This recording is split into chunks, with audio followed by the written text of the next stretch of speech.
sont éloquents avec ces groupes Facebook où des forces de l'ordre s'échangent des messages racistes, la diffusion de propos racistes de policiers de Rouen, etc. sur le terrain. Mais tous les policiers ne sont pas racistes, ni les gendarmes. Évidemment, certains le sont. Mais la majorité des policiers ne le sont pas. Sur le terrain, comment les policiers vivent-ils cette défiance? Que pensent-ils des annonces de Christophe Castaner, Nicolas Traîneau et Gladys Laffitte ont donc suivi une patrouille de police en banlieue parisienne à Sarcelles hier, dans le Val d'Oise.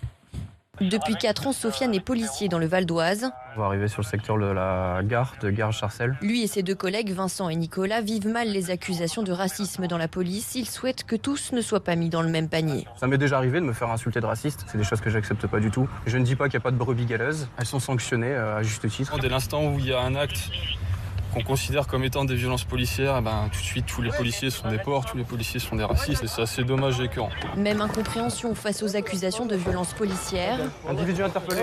Pour Sofiane, le discernement guide les interpellations. C'est quelque chose qui s'acquiert avec le temps, avec l'expérience. Donc c'est pour ça que dans un équipage, on essaye beaucoup d'avoir des anciens. Des interpellations parfois musclées qui nécessitent l'utilisation de la technique dite de l'étranglement, explique Sofiane, technique dorénavant abandonnée sur décision du ministère de l'Intérieur. Pour moi, c'est pas possible. Quand on est sur des individus qui sont vraiment véhéments, c'est une technique qui est très très utile, qui sort du judo. Donc il faudra qu'on m'explique vraiment comment on va remplacer cette technique.